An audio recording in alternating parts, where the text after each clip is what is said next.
ওরা আমার ছেলেটাকে কত কষ্ট দিয়ে মেরেছে। ওরা যদি আমার ছেলেটাকে গুলি করে মারতো তবু তো আমার কিছু মনে হতো না। যে গায়ে আমি কোনোদিন কাউকে হাত দিতে দিই নাই, জোর গায়ে দাগ হবে, সেই গাটাকে ও তো কত কত বিক্ষত করে নিয়ে গেছে।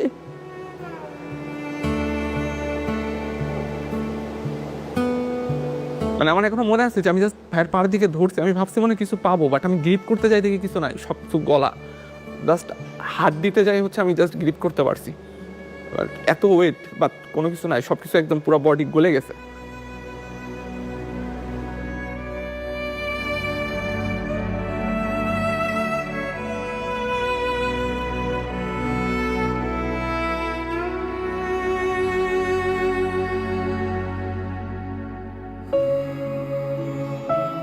আমি দেশ নিয়েও ভাবতো, ও সবসময় দেশের কথা চিন্তা করতো। আমি জানি না ওই স্ট্যাটাস আমি নিজেও পড়েছি, সারা দেশবাসী পড়েছে। ওই স্ট্যাটাসের মধ্যে কি এমন ছিল ওদের এত গায়ে লাগছিল আমি জানি না। ও হয়তো দেশের সাধারণ মানুষের জন্য লিখেছিল। ও তো চলে গেছে, তিস্তা নদীর পানির সমাধান কি হয়েছে? হয় নাই। কিন্তু কেন লিখছিল আর কেনই বা ওকে এত নির্মমভাবে জীবন দিতে হয়েছে আমি জানি না। 6 তারিখ হচ্ছে সকাল সম্ভবত 9:30টার দিকে বাস ছিল ভাইয়ার। তো বাসে হলে আসতে আসতে প্রায় 4:30টার মতো বেজে গেছিল। তো আম্মু আর কি খাবার দিয়ে দিয়েছিল ভাইয়াকে। তো ভাইয়া ওইগুলা খেয়ে দিয়ে একটু রেস্ট নেওয়ার জন্য আর কি বিছানায় বসছে। তো এর মধ্যে আর কি ভাইয়ার হচ্ছে কাছের বন্ধুরা ভাইয়ের ব্যাসেলি তো এরকম এসে ভাইয়াকে বলছে যে বড় ভাইরা তোকে ডাকছে, একটু উপরে আয়, আর সাথে ল্যাপটপ আর মোবাইলটা নিয়ে আয়। ভাইয়া তখন শুনে বলছে কি ব্যাপার, মানে কোনো সমস্যা? তো বলছে আরে আয় উপরে আয়, আসলেই মানে জানতে পারবি। তাকে মেনলি ডেকে নেয়, সে আমাদের ইন্ডিয়া বাংলাদেশের যে ডিপ্লোম্যাটিক সম্পর্ক ফেনী নদী নিয়ে মেনলি একটা পোস্ট করে, যেটা ছাত্রলীগের তখনকার যারা নেতাকর্মীরা ছিল তাদের এটা খুব গায়ে লাগে। তো রুমে ডেকে নেওয়ার পর থেকে তাকে বিভিন্ন প্রশ্ন করা হয়, জিজ্ঞাসাবাদ করা হয়, তার ফোন চেক করা হয়, তার ল্যাপটপ চেক করা হয়। এবং তারা যখন তার ফোনে বা ল্যাপটপে তেমন কিছু মানে সলিড কিছু যখন না পায়, তো তারা যেটা সন্দেহ করে যে সে হয়তো অনেক কোনো কিছু হাইড করছে, তাকে তারপর ফিজিক্যালি টর্চার করা শুরু করা হয়। তাকে থাপ্পড় দেওয়া হয়, স্ট্যাম্প নিয়ে আসা হয় পাশের রুম থেকে, স্ট্যাম্প দিয়ে মানে অমানসিকভাবে খুব বেশি হিট করা হয় এবং একটা পর্যায়ে যে স্ট্যাম্প ভেঙে যায়। এর কিছুক্ষণ পরে আবার আরেকটা স্ট্যাম্প নিয়ে তাকে মারা হয়। তো সে একটা সময় পর সে যে মাটিতে লুটিয়ে পড়ে, সে বমি করে। আম্মু আসলে ওই টাইমে মোটামুটি 9:30টার দিকে হচ্ছে কয়েকবার কল দেওয়ার চেষ্টা করে, কিন্তু আম্মুর কল হচ্ছে ধরে নাই। তো আম্মুর কল না ধরার পরে হচ্ছে আম্মু আমাকে কয়েকবার এসে হচ্ছে বলছে যে কি ব্যাপার, হচ্ছে ভাইরে কল দিতেছি, কল ধরতেছে না কেন? তারপরে হচ্ছে 10:30টার দিকে আবার বলতেছে ভাইয়া কল ধরে না। তখন আব্বু অলরেডি ঘুমাই গেছে। তখন আর কি আমি হচ্ছে একটু চেক করতে গেলাম যে দেখি ভাইয়ার হচ্ছে ফেসবুকে অ্যাক্টিভ আছে কিনা, বা হচ্ছে ব্যাপার কি হচ্ছে ভাইয়ার কোনো রুমমেটের নাম্বার পাওয়া যায় কিনা। তো তখন আর কি ঢুকতে যেয়ে দেখি ফেসবুকে অ্যাক্টিভ, আর আমি ভাবলাম যে যেহেতু ফেসবুকে অ্যাক্টিভ আছে মনে হয়, তার মানে হয়তো মোবাইল চালাইতে মনে হয় ঘুমাই গেছে, যেহেতু অনেক টায়ার্ড। তো এই কারণে আম্মুকে বললাম যে যেহেতু জার্নি করে গেছে তো মনে হয় টায়ার্ড, এই জন্য মনে হয় ঘুমাই গেছে। তো এর মধ্যে আর হচ্ছে ওই দিন রাতে আর হচ্ছে আমাদের সাথে কোনো কথা হয় নাই। তাকে মোটামুটি মারতে মারতে তার তলপেটে হিট করা হয়। মৃত্যুর পর আমরা যেটা পরে দেখিয়েছিলাম তার বাড়িতে, তার পুরা 2 হাত 2 পা একদম কালশিটে পড়ে গিয়েছিল। তাকে শরীরে এমন কোনো জায়গা নেই যেখানে তাকে হিট করা হয় না। একটা পর্যায় পর সে যখন একদম খুব বমি করে ফেলে, তাকে ওয়াশরুমে নিয়ে ওয়াশ করা হয়, এরপর আবার রুমে নিয়ে মারা হয়। এই মারের মাঝখানে সে আমাদের যারা ব্যাচমেট ছিল, যাদেরকে সে চিনত, ইভেন তার রুমমেটও ছিল এর মধ্যে, তাদেরকে বিভিন্নভাবে রিকোয়েস্ট করে এবং কনভিন্স করার চেষ্টা করে যে সে আসলে কোনোভাবে কোনো কিছুর সাথে জড়িত না। পরিস্থিতি যখন খুব বেশি খারাপ হয়ে যায়, তারা ফাহাদকে ওয়াশ করে 2011 থেকে 2005 নাম্বার রুমে নিয়ে যায় চ্যাংদোলা করে। 2005-এ নেওয়ার পর তারা ছাত্রলীগের তখনকার নেতাকর্মীরা ঠিক করে যে তাকে যে করেই হোক মানে ডাক্তারের কাছে বা মেডিকেলে নিতে হবে। আবরারকে অ্যারেস্ট করার জন্য তখন অলরেডি পুলিশকে বলে দেওয়া হয়েছিল এবং পুলিশ গেটের বাইরে ওয়েট করছিল। কিন্তু পুলিশকে এই জন্যই তুলে দেওয়া যাচ্ছিল না, কারণ পুলিশ তখন বলেছিল যে হেঁটে যদি আবরার না আসতে পারে তাহলে তারা তাকে রিসিভ করবে না, কারণ তার দায় নিবে না। তারপর যদি কোনো সমস্যা হয় এটার দায় সে নিবে, তারা নিবে না। ফাহাদকে যখন 2005-এ নিয়ে আসা হয়, তার আগেই ম্যাক্সিমাম যারা তাকে বেশি মেরেছিল তারা অলরেডি নিচে নেমে যায়, কারণ তারাও দেখছিল যে তার আসলে অবস্থাটা খুব ক্রিটিক্যাল। তখন আমাদের ব্যাচেরই কিছু যারা ছাত্রলীগ করতো তারাই এবং এক ব্যাচ সিনিয়র যারা ছিল এরাই বেশি মানে তাকে নিয়ে তখন হসপিটালে নেওয়া না নেওয়া এই কাজগুলো তখন চলছিল। তো সে যখন সিঁড়ির ল্যান্ডিংয়ে পৌঁছায় তখনই সে বলে যে ওকে নিয়ে আর টানাটানি না করতে একটু পানি খেতে চাই। আমার রুম নাম্বার ছিল 2007। আমি যখনই আসলে ওই সময়টা যখন মানে জেনেছি যে সে সিঁড়ির ল্যান্ডিংয়ে আছে, তো তখন যখনই বেরোতে চাই তখন ওখানে ছিল শামীম বিল্লাহ ছিল, সাইফুল ছিল আমাদের এক ফ্রেন্ড ট্রিপলির, এবং তারা মিলে তাকে মেনলি পানি খাওয়াচ্ছিল। তখনও তার রু ছিল। তা আমি আবার আমার রুমে ঢুকে ওই রুমে 2011-তে থাকা একজন প্রত্যক্ষদর্শী ছিল মোর্শেদ, তখন সে বলে আমাকে যে আসলে তার অবস্থা ভালো না।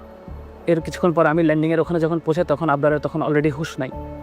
তো তার তখনও এক্সটার্নাল কোনো ব্লিডিং ছিল না, বাইরে কোনোভাবে কোনো ব্লিডিং ছিল না, কিন্তু তার তখন সে সেন্স ছিল না। তা আমরা ভাবি যে সে বেহুশ হয়ে গেছে হয়তো। তাকে আমরা 3-4 জন মিলে আমরা সিপিআর দিই। তাকে সিপিআর দেওয়ার সময় তার মুখ থেকে যে আওয়াজ বেরোচ্ছিলাম ভেবেছিলাম হয়তো কফ আটকে গিয়েছে। তো বসে তারপর কিছুক্ষণ পিঠের উপর বাড়ি দিতে থাকি, হয়তো ভাবি যে আসলে কফটা ক্লিয়ার হবে। এর কিছুক্ষণ পর ডাক্তার আসে। ডাক্তার যখন আসে তখন আমরা বারবার রিকোয়েস্ট করতে থাকি যে ওকে আমরা হাসপাতালে তাড়াতাড়ি নিয়ে যাই। আমি সেদিন রাতে ইমার্জেন্সি ডিউটিতে কর্মরত ছিলাম। তো রাত আনুমানিক 3টার দিকে আমি স্টুডেন্টের পক্ষ থেকে একটা কল পাই ল্যান্ড ফোনে, এবং আমাকে বলে যে একজন ছাত্র খুব অসুস্থ, আপনি একটু তাড়াতাড়ি হলে আসেন। অ্যাম্বুলেন্সে করে আমি শেরেবাংলা হলে যাই। যাওয়ার পরে আমি শেরেবাংলা হলের প্রথম তলা এবং দ্বিতীয় তলার মাঝখানে সিঁড়িতে আবরার ফাহাদকে ওখানে রেখে রাখা সহ অবস্থায় দেখতে পাই। পরে আমি তাকে পরীক্ষা নিরীক্ষা করার পর আমি দেখতে পাই যে সে মৃত।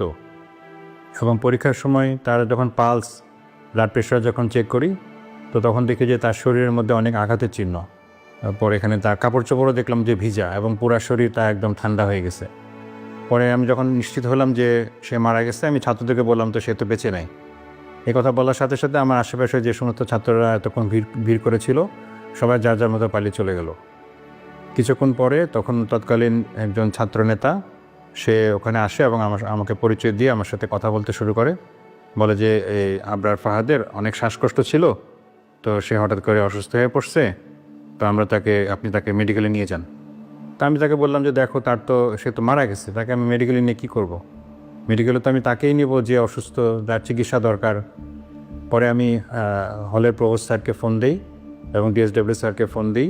ইতিমধ্যে ছাত্ররা যখন দেখছে যে আমি তাকে নিচ্ছি না, ওরা নিজেরা গিয়ে অ্যাম্বুলেন্স থেকে ট্রলিটা নামায় নিয়ে এসে তারা নিজেরাই আবরার ফাহাদকে ট্রলির উপর উঠে নিচতলায় করিডোরের সামনে তাকে রাখি।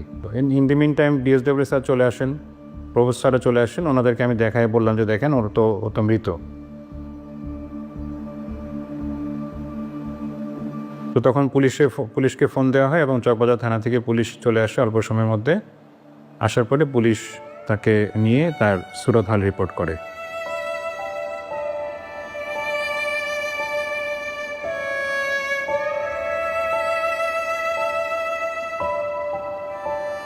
যেখানে একজন ডাক্তার এতটুকু মেরুদণ্ড দেখাইতে পারছে, সেখানে আমাদের ডিএসডব্লিউ স্যার তখন রুম থেকে বের হয়ে গেছেন স্টুডেন্টের কথা না শুনে, শুধুমাত্র ওই খুনিটার কথা শোনার জন্য।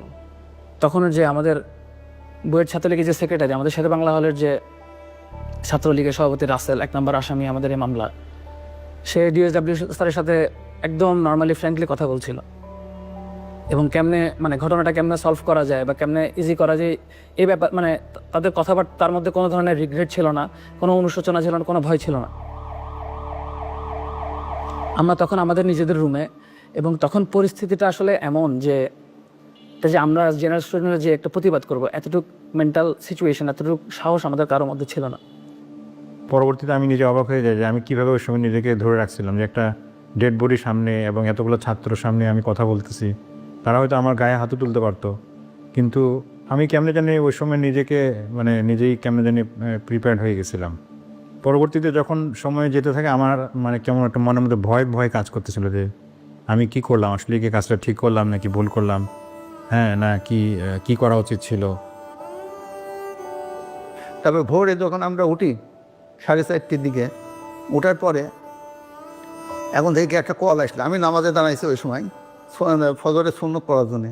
আর ওই সময় একটা ফোন আসে, ফোন আসার পরে কি আবার জিজ্ঞাসা করে আমরা ফাদ কী হয়, কী কোথায় লেখাপড়া করে, বিভিন্ন প্রশ্ন করার পর কয় সে খুব অসুস্থ, মারাত্মক অসুস্থ, আপনি যদি কোনো আত্মীয় স্বজন ঢাকায় থাকে তাহলে পর ঢাকাতে ওই ঢাকা মেডিকেলে সে আছে, মেডিকেলে পাঠিয়ে দেন। ফজরের আজানের সম্ভবত কিছুক্ষণ পরে আব্বু আমাকে ঘুম থেকে ডেকে বলতেছে যে এই হচ্ছে ভাইয়া নাকি খুব অসুস্থ, ঢাকা মেডিকেলে নিয়ে গেছে, বুয়েট থেকে কল দিছিল, তুই দেখ তো ভাইয়ার রুমমেটদের কারো নাম্বার হচ্ছে আছে কিনা, থাকলে দে একটু কথা বলি। তো আমার কাছে হচ্ছে ভাইয়ার রুমমেটদের কোনো নাম্বার ছিল না, বাট আমি হচ্ছে চিন্তা করলাম যে দেখি যে ফেসবুক থেকে হচ্ছে কোনো নাম্বার পাওয়া যায় কিনা প্রোফাইল থেকে। তো ফেসবুক প্রোফাইলে যাওয়ার সময়, ভাইয়ার রুমমেটের ফেসবুক প্রোফাইলে যাওয়ার সময় আমি দেখতে পাই যে যে হচ্ছে ফার্স্টে একটা পোস্ট যে হচ্ছে আমাদের 17 বছরের শিক্ষার্থী আবরার ফাদার নেই, আমরা তার লাশ উদ্ধার করছি সিঁড়ির নিচ থেকে, আমরা জানি না তার কিভাবে কি হয়েছে, আমরা এর বিচার চাই। আমার যেন ও এখনো সবচেয়ে বড় কষ্ট হয়। ওকে যখন মেরেছে তখনও হয়তো মা বলে চিৎকার দিতে পারি নাই।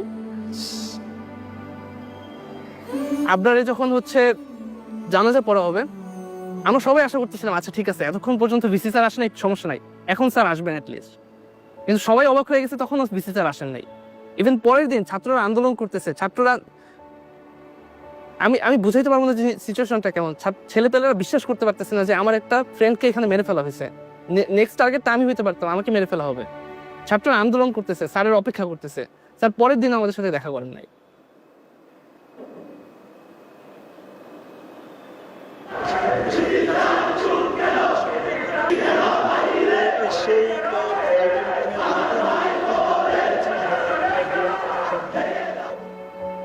ইভেন আমরা একটা মিটিং করি ভিসি স্যারের সাথে, তখন 11 অক্টোবর। ওই মিটিংটা হচ্ছে সব মিডিয়াও প্রচার করছে। মিটিংয়ের সময় আমরা ভিসি স্যারকে জিজ্ঞেস করি যে স্যার আচ্ছা ঠিক আছে, আপনি মেনে নিচ্ছেন যে ছাত্র রাজনীতি আপনি নিষিদ্ধ করবেন, ঠিক আছে আমরা মেনে নিতেছি, কিন্তু এটা কি চিরস্থায়ী হবে? তখন ওনার উত্তর ছিল যে চিরস্থায়ী তো তুমিও না আমিও না। একটা ছেলে মারা গেছে, তখন উনি এই কনফিডেন্সটা বা এইটুকু চেতনা তার মধ্যে জাগ্রত হয় না যে সে বলবে না আমি চেষ্টা করবো, আমি যতদিন আছি এই জায়গায় আমি কখনোই ছাত্র রাজনীতি ঢুকতে দেবো না।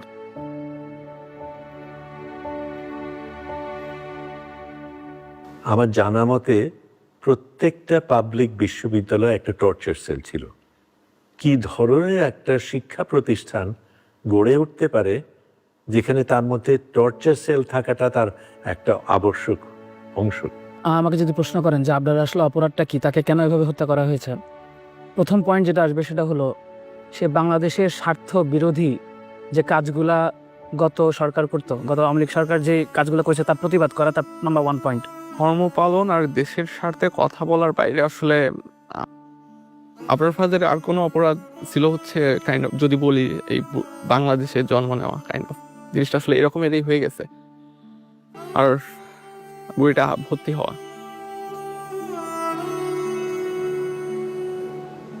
ছাত্রলীগের যেই যেই ক্যারেক্টারিস্টিক্স ছিল সেটা হলো তাদের মতের বিরুদ্ধে যাওয়া যাবে না, এবং কেউ যদি তাদের মতের বিরুদ্ধে যায় তাদেরকে বিভিন্ন রকম করে ট্যাগিং করা হতো, এবং তাদের সবচেয়ে প্রিয় ট্যাগিং ছিল শিবির ট্যাগিং। ছাত্রলীগ আসলে আবরারকে শিবির ট্যাগ দিয়ে তাকে হত্যা করার একটা এক্সকিউজ পায় এবং তাকে শেষ পর্যন্ত হত্যা করে। ভাইয়ার মাধ্যমে জানতে পারবে যে আমাদের ইন্ডিয়ার যে বঞ্চনা, শোষণ বঞ্চনার কারণে আমাদের যে দেশের যে স্বাধীনতা বা সার্বভৌমত্ব কতটুকু ছিল এটা দেশের মানুষ জানতে পারছে। আর আশা করি যে ভবিষ্যতে দেশের মানুষ এই ব্যাপারটা নিয়ে সচেতন হবে। ভারতীয় আধিপত্যবাদের যেই রোলটা প্লে করতো আওয়ামী লীগ, এটা যারাই এক্সপোজ করতো বা যারা এটাই পাবলিকলি এক্সপ্রেস করতো, এটা আওয়ামী লীগের আসলে সহ্য হতো না। তো রুট লেভেলে ছাত্রলীগকে দিয়েই যারা এরকম প্রতিবাদ করতো তাদের শাস্তি করা হতো, এবং আমি মনে করি আপনার যে হত্যাকাণ্ড এটা এরকমই একটা শাস্তি। আবরার ফাহাদ আর জুলাই দুইটা আসলে ওতপ্রোতভাবে জড়িত, কারণ আবরার ফাহাদে আমাদেরকে পথ দেখাইছে যে মানে আমাদের পথ দেখাইছে বলতে আমরা যারা সবসময় মনে করছি যে আমার কাছ তো পড়াশোনা করা, রাষ্ট্র কি করবে, পররাষ্ট্রনীতি কি হবে, ইন্ডিয়ার সাথে আমার কি সম্পর্ক হবে, এগুলো নিয়ে আমি মাথা ঘামিয়ে কী করবো, এগুলো তো রাজনৈতিক দলদের বিষয়। তো ওই জায়গা থেকে আবরার ফাহাদ আমাদের একটা বড় একটা অংশের জন্য সে পথ প্রদর্শক ছিল।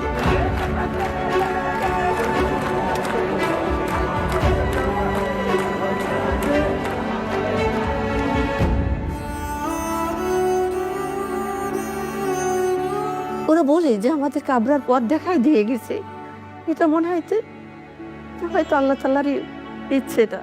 তো আমাদের এই ভারতীয় অধিপত্যবাদ এবং আওয়ামী ফ্যাসিজমের এগেনস্টে এবং এই ছাত্রলীগ যে একটা সন্ত্রাসী সংগঠন, সেই সন্ত্রাসের এগেনস্টে কথা বলার পর্যন্ত পৌঁছাতে অ্যাকচুয়ালি আবরার ফাহাদকে জীবন দিতে হয়েছে। এবং এই যে জুলাই গণঅভ্যুত্থান হয়েছে, ফাহাদ এভাবে যদি আসলে আবরার ফাহাদ মারা না যেত, তাহলে আমাদের সাধারণ ছাত্রদের যে চৈতন্যটা এত বড় নাড়া আসলে খেত না। এবং এই জুলাই গণঅভ্যুত্থানে আবু সাইদ মারা যাওয়ার আগ পর্যন্ত আমাদের ইমাম কে ছিল? আমাদের ইমাম ছিল আসলে আবরার ফাহাদ। এই অবদানের ফলেই কিন্তু এই অভ্যুত্থানের ক্ষেত্র প্রস্তুত হয়েছে। সেই প্রেক্ষাপটটা আমাদেরকে ভুললে চলবে না, এবং এই প্রেক্ষাপটটা মনে রাখতে হবে আমাদের ভবিষ্যৎ বংশধরকে, যাতে এই রকম আর পরিস্থিতির সৃষ্টি না হয়। 6 বছর আমাকে ছেড়ে চলে গেছে, মনে একবার মনে হচ্ছে না যে আমি আমাকে ছেড়ে চলে আসছি।